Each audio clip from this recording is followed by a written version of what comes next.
कौन है जो अल्लाह ताला को अच्छी तरह कर्ज दे, फिर अल्लाह ताला उसे उसके लिए बढ़ाता चला जाए और उसके लिए पसंदीदा अजर साबित हो जाए। क़यामत के दिन तू देखेगा कि ईमानदार मर्दों और औरतों का नूर उनके आगे आगे और उनके दाएं दौड़ रहा होगा। आज तुम्हें उन जन्नतों की खुशखबरी है जिनके नीचे नहरें जारी हैं, जिनमें हमेशा की रिहाइश है। ये है बड़ी कामयाबी। उस दिन मुनाफिक मर्द व औरत ईमानदारों से कहेंगे कि हमारा इंतज़ार तो करो कि हम भी तुम्हारे नूर से कुछ रोशनी हासिल कर लें। जवाब दिया जाएगा कि तुम अपने पीछे लौट जाओ और रोशनी तलाश करो। फिर उनके और उनके दरमियान एक दीवार हायल कर दी जाएगी जिसमें दरवाज़ा भी होगा। उसके अंदरूनी हिस्से में तो रहमत होगी और बाहर की तरफ अदाब होगा। ये चिल्ला चिल्ला कर उनसे कहेंगे कि क्या हम तुम्हारे साथ न थे? वो कहेंगे कि हाँ थे तो सही, लेकिन तुमने अपने आप को फितना में फंसा रखा था और इंतज़ार में ही रहे और शक व शुबा करते रहे और तुम्हें तुम्हारी फजूल तमन्नाओं ने धोखे में ही रखा, यहाँ तक कि अल्लाह का हुक्म आ पहुँचा और तुम्हें अल्लाह के बारे में धोखा देने वाले ने धोखे में ही रखा। अलगर्ज, आज तुमसे न फिदिया और न बदला कबूल किया जाएगा और न काफिरों से। तुम सब का ठिकाना दोज़ख है, वही तुम्हारी रफ़ीक साथी है और वो बुरा ठिकाना है। क्या अब तक ईमान वालों के लिए वक्त नहीं आया कि उनके दिल ज़िक्र इलाही से और जो हक़ उतर चुका है उससे नर्म हो जाए और उनकी तरह ना हो जाए जिन्हें उनसे पहले किताब दी गई थी। फिर जब उन पर एक ज़माना दराज हो गया तो उनके दिल सख्त हो गए और उनमें बहुत से फासिक हैं। यकीन मानो कि अल्लाह ही ज़मीन को उसकी मौत के बाद ज़िंदा कर देता है। हमने तो तुम्हारे लिए अपनी आयतें बयान कर दी ताकि तुम समझो। बेशक सदका देने वाले मर्द और सदका देने वाली औरतें और जो अल्लाह को खुलूस के साथ कर्ज दे रहे हैं उनके लिए बढ़ाया जाएगा और उनके लिए पसंदीदा अजर सवाब है। अल्लाह और उसके रसूल पर जो ईमान रखते हैं वही लोग अपने रब के नज़दीक सिद्दीक और शहीद हैं, उनके लिए उनका अज्र और उनका नूर है। और जो लोग कुफ्र करते हैं और हमारी आयतों को झुटलाते हैं वो जहन्नमी है। सूरह हदीद आयत नंबर 11 से आयत नंबर 19। मोहतरम सामीन, इससे कबल भी इन्फाक की बातें चल रही थी, अल्लाह की राह में माल खर्च करना। जिसको जितनी हैसियत हो उतना खर्च करे। लाजिम नहीं है कि जो साहिब हैसियत हैं, मालदार हैं, वही खर्च करे। जो बन सकता है, आप सल्लल्लाहु अलैहि वसल्लम ने तो यहाँ तक के कहा इत्तकुन्नार वलौ बिशिक्कि तमरा, जहन्नम की आग से बचने की कोशिश करो, चाहे खजूर के 2 टुकड़ों में से एक टुकड़ा देकर हो। बहुत मामूली सदका है। यानी अल्लाह जाहिरी एतबार से कितना दिया जा रहा है उसे नहीं देखता है, बल्कि वो हमारी नीयतों को देखता है, किस इरादे के साथ हम माल खर्च कर रहे हैं। सूरह मुनाफिकून के आखिर में अल्लाह ने बयान किया, कहा ला तुल्हिकुम अमवालुकुम वला औलादुकुम अन जिक्रिल्लाह, कि तुम्हारा माल और तुम्हारी औलाद अल्लाह के जिक्र से गाफिल ना कर दे। और वहां पर यह भी बताया गया कि इंसान की जब मौत आती है तो क्या तमन्ना करता है, लौला अखरतनी इला अजलिन करीब, बिल्कुल करीब की मुद्दत मुझे दे दी जाती, यानी कुछ मौका दे दिया जाता तो मैं क्या करता, फ़अस्सद्दक़, मैं सदका करता, माल अल्लाह की राह में खर्च करता। अब वहां पर वो नमाज पढ़ने की तमन्ना नहीं करेगा, रोजा रखने की नहीं, और देगर नेकियों के बारे में नहीं, वो माल खर्च करने की तमन्ना करेगा कि अल्लाह मौका दे तो मैं माल खर्च करूंगा। देखा जाए तो यही वो चीज है जो इंसान को गफलत में डालती है, अल्लाह के जिक्र से रोकती है।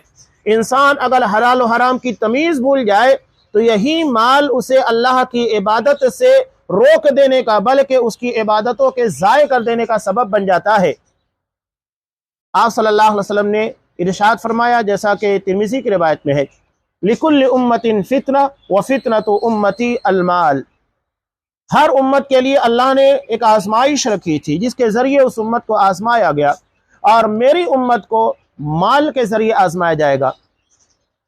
आज आप देख लीजिए, ऐसे ऐसे तरीके, ऐसे ऐसे हथकंडे लाए जा रहे हैं कि इंसान हराम खोरी के अंदर मुलविस हो जाता है। अभी सरकारी तौर के पर हमें मजबूर कर दिया गया कि हर किसी को बैंक अकाउंट बनाना है। अब लाजमी तौर के पर उसमें सूद आएगा, हम देते नहीं लेकिन आ रहा है। हमारे लिए एक मुश्किल मसला, हमारी तिजारतों के लिए ऐसे उसूल और ज़वाबित बना दिए गए कि वहां पर हराम से बचना एक बहुत मुश्किल मरहला बन चुका है। यानी घेरा तंग किया जा रहा है, हलाल और हराम के मामले में उलझाने की कोशिशें की जा रही हैं। एक इंसान अगर सही तरीके से ईमानदारी के साथ तिजारत करना चाहे, उसके लिए रास्ते तंग किए जा रहे हैं, लाजिम करा दिया गया। बड़ी बड़ी कंपनीज आप खोलिए या तिजारत करने की कोशिश कीजिए, ठीक है, अगर आप 10 लाख रुपए का टर्नओवर रखते हैं तो आपको अपना 5 लाख लगाना होगा और 5 लाख रुपए आपको बैंक से मिलेगा, लाजिम बैंक से लेना ही है। ये बहुत बड़ी मजबूरियां हमारे सामने आती चली जा रही हैं। ये आजमाइश है अल्लाह की तरफ से कि हम इसमें कितना खरा उतरते हैं और कितना अपने दामन को दागदार करने की कोशिश करते हैं। करप्शन, उसकी बुनियादी वजह क्या है? माल की बुनियाद के ऊपर करप्शन हो रहा है। करप्शन माल लेकर ही होता है, माल देकर ही होता है, रिश्वत देने और लेने से होता है। आप अगर सरकारी स्कीमों का फायदा उठाना चाहते हैं, वहां पर भी आपको माल देना होगा रिश्वत की शक्ल में। बगैर रिश्वत के आपके मसाइल हल होने वाले नहीं है, हर जगह मजबूर किया जाता है। ये अल्लाह की तरफ से आजमाइश है। तो वहां बंदा तमन्ना करेगा मैं अल्लाह की राह में माल खर्च करूं। एक तरफ अल्लाह जब बंदे को नवाजता नहीं है, यानी उसके पास इतना पैसा नहीं होता कि वो अल्लाह की राह में खर्च करे, तो तमन्ना करता है अल्लाह मुझको नवाज दे तो मैं ऐसे करूंगा। लेकिन जब अल्लाह उसको नवाज देता है तो पता चलता है कि आगे के लिए, फ्यूचर के लिए कोशिश कर रहा हूँ, बच्चों के लिए बनाने की कोशिश कर रहा हूँ, कुछ आगे के लिए बचा कर रखना है, मुश्किल हालात में काम आ सकता है, वहां एक नए नए उलझाव, नई नई शक्लें शैतान हमारे जहन दिमाग पर तारी करता है, और फिर हम माल को अल्लाह की राह में खर्च के बजाय सेविंग के पर तवज्जो देते हैं। एक बात हमेशा याद रखिएगा, अल्लाह ने कानून फितरत बनाया है।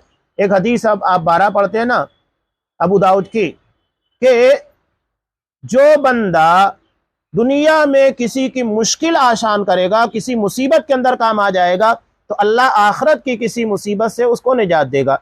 यानी दुनिया में अगर हम किसी को मुसीबत में काम आते हैं तो आखिरत की निजात का जरिया बनती है, वहां की मुसीबत कम होगी। यानी मुसीबत दुनिया में अगर हम किसी की टाल देंगे, उसमें जरिया बनेंगे, तो आखिरत में अल्लाह हमारी बड़ी मुसीबतों को टालेगा। ये मुकाफात है, बदला है, सिला है, जैसा करेंगे वैसा ही। और क़यामत के दिन के बारे में जो सूरह फातिहा में कहा गया यौमुद्दीन, इसका मतलब क्या है? ये रोज़े जज़ा है। जज़ा का मतलब क्या? यानी हमने जो भी किया उसका बदला हमें मिलेगा। अच्छा किया तो अच्छा मिलेगा, बुरा किया बुरा मिलेगा।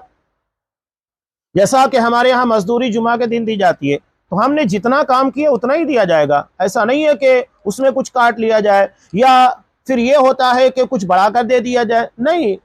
और हम उतनी ही तवक्को लेकर जाते हैं जितना हमने काम किया है। हर किसी को पता होता है कि हाँ, मैंने हफ्ते भर में कितना काम किया, मुझको उतना ही मिलेगा। बिल्कुल आसान बात है, कोई मुश्किल नहीं है। यही शरीयत का फितरी कानून है कि हम दुनिया में माल खर्च करेंगे तो अल्लाह हमारे लिए माल के असबाब पैदा करेगा, रिस्क के असबाब पैदा करेगा। हम सोचेंगे नहीं, अल्लाह की राह में हमको खर्च नहीं करना है, देना नहीं है, और उसके बाद अल्लाह हमको नवाजता चला जाए, तो कैसे मुमकिन है बताइए? जब हम कुछ देंगे तभी तो अल्लाह की तरफ से मिलेगा। हम देंगे ही नहीं तो अल्लाह हमें क्यों देगा? वो साफ कहता है, इन तंसुरुल्लाह यंसुरकुम, अगर तुम अल्लाह के दीन की मदद करोगे, माल के जरिए, वक्त के जरिए, इल्म के जरिए, उसके दीन की दावत और तबलीग के जरिए जो बन सकता है, तो अल्लाह हमारी मदद करेगा। यानी अल्लाह की मदद उसकी नुसरत के नुज़ूल का जरिया है। ये सब चीजें, ये बाज़गश्त है। जो हम यहां पर आवाज देंगे वही पलट कर हम तक आने वाली है। तो यहां अल्लाह ने बयान किया माल की अहमियत। हम जंग बद्र का वाक़या तो हमेशा पढ़ते हैं ना। अबू सुफियान रज़ी अल्लाह ताला अन्हु जिस वक्त मुसलमान नहीं थे, काफिले को अपनी ज़हानत की बुनियाद के पर बचा ले गए थे। उस काफिले की मालियत बहुत ज्यादा थी, करोड़ों रुपए। उन्होंने क्या किया था? जब जंग बद्र में मुशरिकीन की जबरदस्त शिकस्त हुई, तो उन्होंने उस काफिले के पैसे को मुकम्मल तौर के पर जंग उहद के लिए लगा दिया। करोड़ों रुपए उस वक्त, तो सोचिए कितनी अहमियत रखता है। मुशरिकीन आज भी वही काम कर रहे हैं। ये तंसीरी मिशन, तंसीरी यानी नसरानी बनाना, क्रिश्चियन बनाना। हम देखते हैं जगह जगह के पर हॉस्पिटल बनाते हैं, बड़े बड़े स्कूल है, कॉलेजेस बनाते हैं, और उसके बाद ये लोगों को रिफाही कामों की बुनियाद के पर अपने दीन की दावत देते हैं। उनके हॉस्पिटल में आप चले जाइए, सस्ते में इलाज होगा, लेकिन जब आप वहां वेटिंग रूम के अंदर बैठेंगे, वहां उनके दीन की, उनके मजहब की किताबें आपको रखी हुई मिलेगी। क्या आप वहां बैठो, उनका दीन पढ़ो। और यही वजह है कि आप देखेंगे कि कमजोर तबका, जो गरीब इलाका होता है, वो बहुत जल्द क्रिश्चियन बनता है इस सारी चीजों की बुनियाद पर। उन्हें लगता है कि ये हमारे लिए मसीहा है, हमारे लिए मुसीबत में काम आने वाले। और एक इंसान के लिए मुसीबत में कोई काम आए बहुत अहमियत रखता है, तो ये उसको हथियार बना रहे हैं। लेकिन हमारे लिए अफसोसनाकी की बात है कि हम नशाखोरी के पर, बीड़ी है, सिगरेट है, तंबाकू है, पुड़िया, इन सारी चीजों के पर सालाना अगर एक आदमी उठाकर देखे, दिन भर में नहीं कुछ तो वो 10 रुपए मिनिमम खर्च करता है। मैं 10 कम कह रहा हूं, 10 रुपए कम से कम खर्च करता है वो। यानी एक महीने में वो 300, अगर अंदाजा लगाया जाए तो मिनिमम 500 रुपए वो नशाखोरी के पर खर्च करता है एक महीने के अंदर। और सालाना कितना होता है? 6000 रुपए। अब इस तरीके से अंदाजा लगाते जाइए, इन चीजों का तखमीना लगाइए, तो कितना होगा कि अगर यही 1 लाख अफराद 6,000 रुपए हर साल अपने बजट का खर्च कर रहे हैं उन चीजों के पर जो मौत की दावत देते हैं, और उसके बाद बीमारियों में लाखों रुपए खर्च हो जाते हैं, यहां तक कि कितनों को तो अपनी प्रॉपर्टी बेचनी पड़ जाती है। ये भी होता है, सब जाय हो जाता है। यहां हम किसके पर खर्च कर रहे हैं? मौत को दावत देने के लिए, जिंदगी की बका के लिए, इस्लाम की बका के लिए नहीं। 1 लाख लोगों का अगर आप लगाएंगे अंदाजा, इसका मतलब यह है कि नहीं कुछ तो 6 करोड़ रुपए, बल्कि उससे कहीं ज्यादा हम किस चीज के पर खर्च कर रहे हैं? मौत को अपनी तरफ बुलावा देने के लिए, दावत देने के लिए। अगर ये बजट हम अपनी कौम के लिए, दीन इस्लाम के लिए खर्च करें तो हर साल हम क्या नहीं कर सकते, और अपनी सेहत को भी बचा सकते हैं। नहीं करेंगे, लेकिन तो हमसे बड़ा बेवकूफ कौन है? बहुत बड़े बेवकूफ हैं हम। हालांकि आप सल्लल्लाहु अलैहि वसल्लम ने मोमिन के बारे में कहा कि मोमिन ज़हीन होता है, दूरअंदेश होता है, हकीम होता है, हिकमत के साथ सारे काम करता है, उसके कामों के अंदर बेवकूफ़ी नहीं होती। अगर वो बेवकूफ़ी कर रहा है तो इसका मतलब ये है कि वो अपने ईमान के मामले में कमज़ोर है। बहुत अहमियत है माल की। मुशरिकीन आज इन सारी चीज़ों को इस्तेमाल कर रहे हैं। आज भी एक मुतदय्यन यानी दीनदार ईसाई, जब उसे मंथली पेमेंट मिलती है, वो जहां पर भी जॉब करता है, तो उसका 10वां हिस्सा पहले वो चर्च में देता है। यानी अगर उसकी 50,000 रुपए मंथली पेमेंट है तो 5,000 रुपए पहले वो चर्च में देगा और बकिया 45,000 रुपए वो घर लेकर जाता है। जब वो इतना अपने दीन के लिए खर्च कर रहे हैं तो क्यों नहीं कामयाबी मिलेगी? आज हम सिर्फ एक दूसरों को ताना देते हैं, तशनी करते रहते हैं, तो कहां से मामला हल होगा? हम दीन के लिए कितना माल लगा रहे हैं? हर किसी को अपना जायजा लेना होगा कि हम अपने जाती शौक के लिए और अपनी जाती खर्च के लिए कितना इस्तेमाल करते हैं, और दीन के लिए जो हमारी जिंदगी की रूह है, जो हमें जन्नत तक ले जाने वाला प्लेटफॉर्म है, उसके लिए हम क्या कर रहे हैं? हर किसी को सोचना है। ये बहुत अहम चीज है। उसी को अल्लाह यहां बयान कर रहा है, मन दल्लज़ी युक़रिदुल्लाह क़र्ज़न हसना। कौन है जो अल्लाह को कर्ज हसन देगा? अल्लाह ने यहां कर्ज हसन कहा। कर्ज क्यों ताबीर किया? जो सदका हम अल्लाह की राह में देते हैं, क्यों कर्ज से ताबीर किया गया? इसलिए कि अगर कोई शख्स जिसे हम कर्ज देते हैं उसे वो लौटाना ही है। कर्ज तो शहीद का भी माफ नहीं होता है। यानी जिस तरह कर्ज का लौटाना वाजिबी है, इसी तरह अल्लाह की राह में जो भी सदका हम करेंगे वो यकीनन पलट कर आएगा, वो ज़ाय नहीं होने वाला। इसीलिए अल्लाह ने कहा कि वो कर्ज हसन है, अल्लाह यकीनन लौटाएगा, ज़ाय होगा ये सोचना ही नहीं। आप सल्लल्लाहु अलैहि वसल्लम ने कहा कि अल्लाह तुम्हारे सदके को ऐसे ही बढ़ाता है जैसा कि एक शख्स अपने बछड़े को पाल पोस कर उसको बड़ा करता है, बढ़ते चलता है। तो ऐसे ही अल्लाह की राह में जो माल हम लगाते हैं तो अल्लाह उस माल को बढ़ाते चलता है, वो खत्म नहीं होता या उसी जगह के पर रुका नहीं होता है, बल्कि जिस तरह बछड़ा बढ़ते चलता है, ऐसे ही हमारा माल जो सदके की शक्ल में अल्लाह की राह में दिया गया है वो बढ़ते चलता है, उसके अजरों को बढ़ाया जाता है। उसकी मिसाल कुरान मजीद ने दाने से दी कि एक दाने को जमीन में जब बोया जाता है तो उसमें 7 बालियां निकलती है, हर बाली में 100 दाने होते हैं, यानी एक दाना 700 दानों में तब्दील होता है। ये तो अनाज है जिसकी एक हद मुतय्यन है 700। अल्लाह उसके आगे क्या कह रहा है, वल्लाहु युदाइफु लिमन यशा। अल्लाह जिसके लिए चाहता है बढ़ाता है, उसी जगह पर रुक नहीं जाता कि 700 ही गुना अजर दिया जाएगा, बल्कि नियतों के बुनियाद पर, इखलास की बुनियाद पर इतना दिया जाएगा जिसका हम सोच नहीं सकते, तसव्वुर नहीं कर सकते। इसलिए आगे अल्लाह ने कहा फयुदाइफहु लहु, अल्लाह उसको दुगना तिगना चौगना करते जाता है। वलहु अजरुन करीम, और यही नहीं बल्कि उसके लिए पसंदीदा अजर साबित है। यानी इंसान जो पसंद करता है, जो चाहता है कि मुझको ऐसा मिलना चाहिए, वो उसे दिया जाता है। और ये कब होगा? ये सिला हमें कब मिलने वाला है? यौम तरल मुमिनीन, क़यामत के दिन, जब तू देखेगा कि ईमानदार मर्दों और औरतों का नूर उनके आगे आगे और उनके दाएं दौड़ रहा होगा। यहाँ वबी ऐमानिहिम की तफसीर में अल्लामा इब्न कसीर ने लिखा वबी ऐमानिहिम यानी उनके दाहिने तरफ उनका नामे आमाल होगा। ये मामला कब का है? पुल सिरात का। 3 मराहिल क़यामत के ऐसे हैं जहां कोई किसी का पुरसान हाल नहीं होगा। पहला मरहला जब लोगों को नामा आमाल तकसीम किया जाएगा। दूसरा मरहला जब नामा आमाल का वजन किया जाएगा। तीसरा मरहला पुल सिरात का होगा और यह सबसे ज्यादा सख्त होगा। आप सल्लल्लाहु अलैहि वसल्लम ने कहा कोई किसी का पुरसान हाल नहीं। हजरत आयशा रज़ी अल्लाह ताला अन्हा ने पूछा कि अल्लाह का रसूल क्या आप भी? कहा कि हाँ, नहीं, कोई किसी का पुरसान हाल नहीं होगा। यह सबसे सख्त तरीन मरहला होगा पुल सिरात का, जो कि जहन्नम के पर होगा। कुरान ने साफ कहा, व इम मिनकुम इल्ला बारिदुहा, हर किसी को उसके पर से गुजरना है।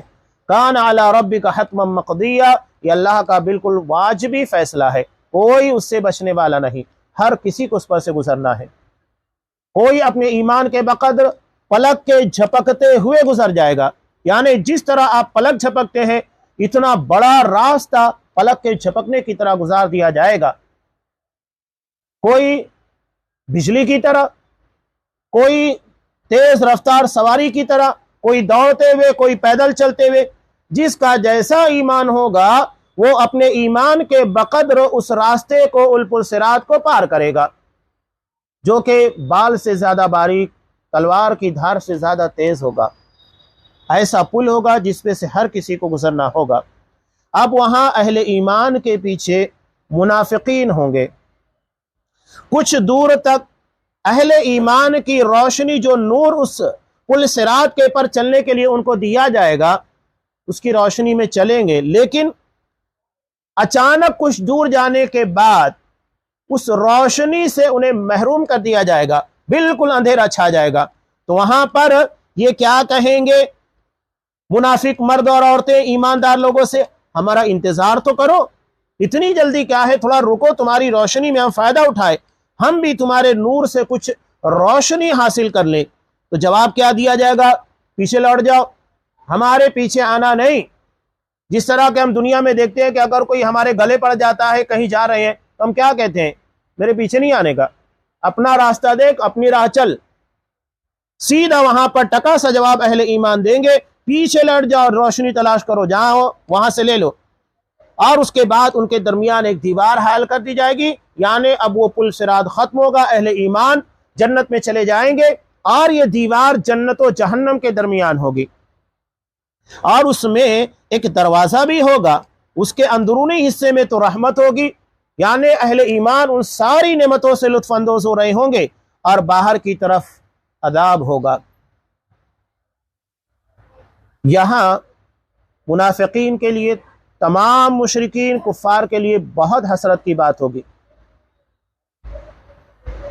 अगर हम देखें कि हमारे पड़ोस में, हमारे बाजू में रहने वाला, वो फर्स्ट क्लास एसी के अंदर रह रहे, ठंडे माहौल के अंदर, सख्त गर्मी के आलम में, और हम पतरे के नीचे तप रहे हैं, तो हमें वो तपिश और ज्यादा इसलिए महसूस होती है कि बाजू में एक शख्स हमारा पड़ोसी है, वो बिल्कुल नेमतों में, ठंडकों के अंदर बैठा हुआ है। अगर हमारे आस पास में सभी लोग हमारी तरह हैं, वो भी पतरे के अंदर तप रहे हैं, तो हमें उतना नफसियाती तौर के पर एहसास नहीं होता है, सभी लोग तो परेशानी उठा रहे हैं। लेकिन बाजू में अगर बिल्कुल ऐसा शख्स है जो लुत्फ अंदोजी का अंदर डूबा हुआ है, तो हमारे लिए नफसियाती तौर पर ज्यादा तकलीफदा होता है। तो यही मामला अहले ईमान का और अहले कुफ्र शिर्क का होगा। एक दरवाजा भी होगा जो जन्नत और जहन्नम के दरमियान आड़ होगा। तो ये चिल्ला चिल्ला कर उनसे कहेंगे, क्या हम तुम्हारे साथ ना थे? यानी मुनाफिकीन, दुनिया में हम तुम्हारे साथ ही थे। वो कहेंगे, हाँ थे तो सही, लेकिन तुमने अपने आप को फितने में फंसा रखा। ये फितना क्या था? वही फितना, ईमान के मामले के अंदर शक और शुबा। वो कभी ईमान के बारे में मुखलिस थे ही नहीं। चुनांच ये चीजें दुनिया में समझते हैं कि हम दोनों तरफ अच्छे बनकर रहते हैं, कुफार के साथ भी, यहूद के साथ भी, और इधर मोमिनों के साथ भी। लेकिन जब मामला आता है और अंजाम का मरहला आता है, तो ये चक्की के दोनों पार्ट के दरमियान पिसने लगते हैं। ना अहले ईमान इन्हें कबूल करते हैं इसलिए कि मोमिन नहीं है, और ना अहले कुफ्र इन्हें कबूल करते हैं इसलिए कि इन्हें मुसलमान समझते हैं। दोनों तरफ से इन्हें धुतकार दिया जाता है। तो ये कहेंगे हम तुम्हारे साथ थे, वो कहेंगे हाँ थे तो सही, लेकिन तुमने फितने में डाला, शुकूक और शुबहात के मामले के अंदर थे, तुम्हारा ईमान पुख्ता नहीं था, और इंतजार में ही रहे और शक व शुबा करते रहे। इंतजार किस बात का? देखते हैं किसका पलड़ा भारी होता है। अगर कुफार मुशरिकीन यहूद का होगा उधर चले जाएंगे, मुसलमानों का होगा मुसलमानों की तरफ आ जाएंगे। जंग बद्र के बाद अब्दुल्ला बिन उबई क्यों मुसलमान हुआ? जाहिरी तौर पर देखा कि मुसलमानों का पलड़ा भारी हो चुका है, अब तो मुसलमान हो गया। यानी वो देखा करते थे कि पलड़ा किधर भारी है, वजन किस तरफ ज्यादा है। आज भी कुछ लोग अपने आप को हर एतबार से समझते हैं कि मैं उधर भी अच्छा इधर भी अच्छा। नहीं, मोमिन एक ही तरफ अच्छा होगा। हो ही नहीं सकता कि उसे अहले कुफ्र भी पसंद करे और अहले ईमान भी पसंद करे। कोई एक पसंद करेगा, हर कोई पसंद करने वाला नहीं। चुनांचो इंतजारी में थे, शक शुबा करते रहे और फजूल तमन्नाओं ने तुम्हें धोखे में डाल रखा, यहां तक कि अल्लाह का अजाब आ गया और तुम्हारा ठिकाना जो इंतहाई बदतरीन है दोज़ख, उसमें तुमको डाल दिया गया। अब इस चीज को बयान करके अल्लाह अहले ईमान से सवाल कर रहा है कि क्या अब तक ईमान वालों के लिए वक्त नहीं आया कि उनके दिल जिक्र इलाही से और जो हक उतर चुका है उससे नर्म हो जाए। ये बातें बताई जा रही है, अंजाम बयान किया जा रहा है कि क्या तुम अब भी ईमान के मामले में पुख्ता नहीं होगे, जबकि मालूम हो गया कि ईमान की बुनियाद पर ही निजात मिलेगी और जो कुफ्र करने वाले, शुकूक व शुबहात के अंदर मुब्तला रहने वाले हैं, उनका अंजाम कितना बदतरीन है। तो अपने दिल को अल्लाह के जिक्र से हमेशा आबाद रखना चाहिए। जब एक सहाबी ने नबी करीम सल्लल्लाहु अलैहि वसल्लम से सवाल किया था तो आपने क्या कहा था?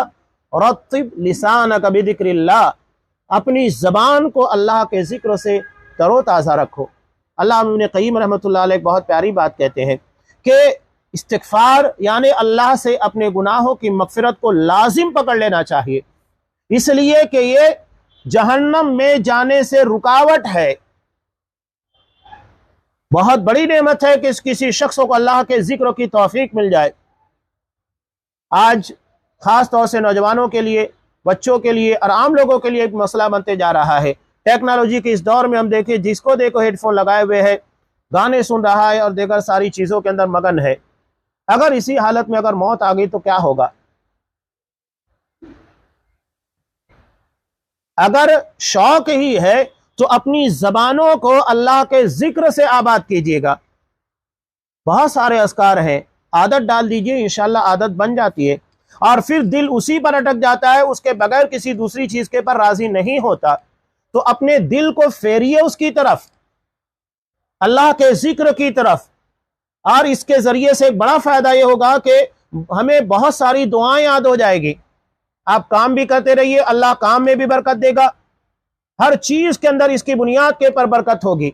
ये बहुत बड़ी नेमत है कि अपनी जबान को अल्लाह के जिक्र से आबाद रखा जाए, तरोताज़ा रखा जाए।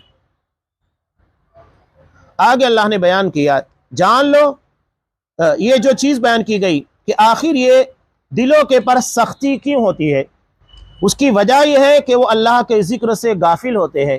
अल्लाह के जिक्र से गफलत के नतीजे में दिल सख्त होता है और दिल की सख्ती अल्लाह को पसंद नहीं है और ये हमें दीगर मामलात के अंदर भी सख्त तरीन बनाना शुरू कर देती है। अल्लाह ने कहा, यकीन मानो अल्लाह ही ज़मीन को उसकी मौत के बाद जिंदा कर देता है। यानी जिस तरह ज़मीन को अल्लाह जिंदा करेगा उसी तरह तुम्हें भी जिंदा करेगा। और सदका देने वाले मर्द और सदका देने वाली औरतें, वही पैगाम जो शुरू में इसके पहले बयान किया गया था, दोबारा इस चीज़ को यहाँ लाकर बयान कर रहा है।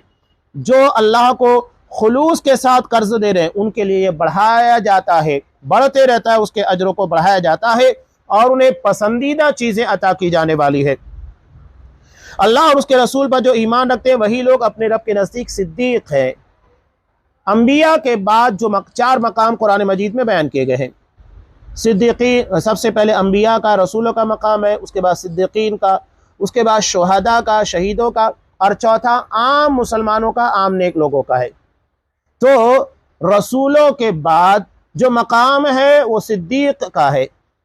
आप सल्लल्लाहु अलैहि वसल्लम ने कहा कि बंदा सच बोलता है, सच बोलने को तलाश करते रहता है, यहाँ तक कि अल्लाह के नज़दीक सिद्दीक लिख दिया जाता है। यानी हमेशा सच्चाई की तरफ लगा होता है, ना उसके मामलात के अंदर किसी किस्मों की धोखाधड़ी, ना उसकी जबान के पर किसी किस्मों की दगाबाजी, हर चीज धोखाधड़ी से महफूज होती है। ईमानदारी उसकी ज़बान में, उसके किरदार में, उसके मामलात में हर जगह रची बसी होती है। और शहीद जो अपनी जान को अल्लाह की राह में उसके दीन के तहफ़्फ़ुज़ की खातिर कुर्बान कर देते हैं, तो इन लोगों के लिए उनका अज्र है और उनका नूर है। सिद्दीक़ियत दरअसल कहा जाता है कमाल ईमान और कमाल सिद्क़ सफ़ा को। और ये मकाम हज़रत अबू बकर सिद्दीक़ रज़ी अल्लाह ताला अन्हु को उम्मत के अंदर इनायत हुआ। तो ये कमाल ईमान का तकादा करता है और उनका नूर है। और जो लोग कुफ्र करते हैं और हमारी आयतों को झुटलाते हैं वो जहन्नमी है। कुरान मजीद इसके बाद जो बातें पेश कर रहा है, दुनियावी ज़िंदगी की हकीकत, एक तरफ तो ईमानी ज़िंदगी का तज़किरा किया गया, सिद्दीक़ियत और शुहदा का मकाम क्या है, इस मकाम को, इस डिग्री को हासिल करने की कोशिश करना है। हम दुनियावी ज़िंदगी को संवारने के लिए कितनी मेहनत करते हैं, अपने बच्चों को 10वीं 12वीं उसके आगे यानी 15-15 साल तक पढ़ाते रहते हैं, उससे ज़्यादा डिग्री हासिल करना है। 20-20 साल तक बच्चे पढ़ते रहते हैं, तब जाकर कोई बड़ी डिग्री उन्हें हासिल करना पड़ता है। ये दुनिया के लिए है, कितनी भी बड़ी डिग्री होगी वो सिर्फ हमारी दुनिया की हद तक होगी। हमें एक डिग्री हासिल करना है जिसके लिए दुनिया में भेजा है, वो है जन्नती होने की डिग्री। ये डिग्री हमेशा के लिए रहेगी, ये डिग्री कभी नहीं छीनी जाने वाली और हर किसी के पर लाजिम है इस डिग्री को हासिल करना। ऐसा नहीं है कि कोई डॉक्टर बन जाए, चलो काफी है कि एक मोहल्ले के अंदर चंद डॉक्टर हो, काफी हो गया, वो लोग का इलाज करेंगे। ये ईमानी डिग्री, ये जन्नती डिग्री चंद लोगों के लिए नहीं है, हर किसी को हासिल करना है। हर किसी के पर लाजिम करार दिया गया इस डिग्री को हासिल करना ही है, वरना दूसरी जो डिग्री इसके हासिल ना करने की बुनियाद पर मिलेगी वो खुद ब खुद मिल जाएगी और वह है जहन्नमी होने की, जो कि बदतरीन डिग्री होगी और उससे निजात मिलना मुमकिन नहीं। आगे कुरान मजीद ने जो चीज़ें बयान की है वो है दुनियावी ज़िंदगी की वो चीज़ें जो हमें आखिरत से गाफिल करती है और दुनिया की तरफ खींचती है। तो उन चीज़ों का तज़किरा इंशाअल्लाह आइंदा दरसों में उन चीज़ों को तफसील के साथ बयान किया जाएगा। अल्लाह तबारक व तआला हमें उसकी राह में जो भी बन सके सदका और खैरात करने की तौफीक दे। हमारे सदक़ात के अंदर, हमारी इबादतों के अंदर परदिगार इखलास पैदा कर, जो भी हम करें परदिगार महज अपने फजल करम से उसे कबूल फरमा और उसे हमारी दुनिया और आखिरत की निजात का ज़रिया बना। आमीन व आखिरु दावाना अनिल हम्दुलिल्लाहि रब्बिल आलमीन।